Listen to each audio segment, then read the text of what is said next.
லூக்கா 9ஆம் அதிகாரம் 1 முதல் 6 வசனங்கள் வரை. அவர் தம்முடைய 12 சீஷரையும் வரவழைத்து சகல பிசாசுகளையும் துரத்தவும் வியாதி உள்ளவர்களை குணமாக்கவும் அவர்களுக்கு வல்லமையும் அதிகாரமும் கொடுத்து தேவனுடைய ராஜ்யத்தை குறித்து பிரசங்கிக்கவும் பிணியாளிகளை சொஸ்தமாக்கவும் அவர்களை அனுப்பினார். அப்பொழுது அவர் அவர்களை நோக்கி, வழிக்கு தடியையாவது பையையாவது அப்பத்தையாவது காசையாவது எடுத்துக்கொண்டு போக வேண்டாம். 2 அங்கிகளை கொண்டு போகவும் வேண்டாம். எந்த வீட்டில் பிரவேசிக்கிறீர்களோ அங்கே தங்கி அங்கிருந்து புறப்படுங்கள்.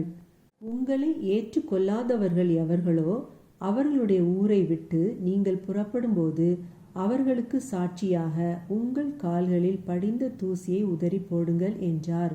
அவர்கள் புறப்பட்டு போய் கிராமங்கள் தோறும் திரிந்து எங்கும் சுவிசேஷத்தை பிரசங்கித்து பிணியாளிகளை குணமாக்கினார்கள். ஆமேன். ஹல்லேலூயா.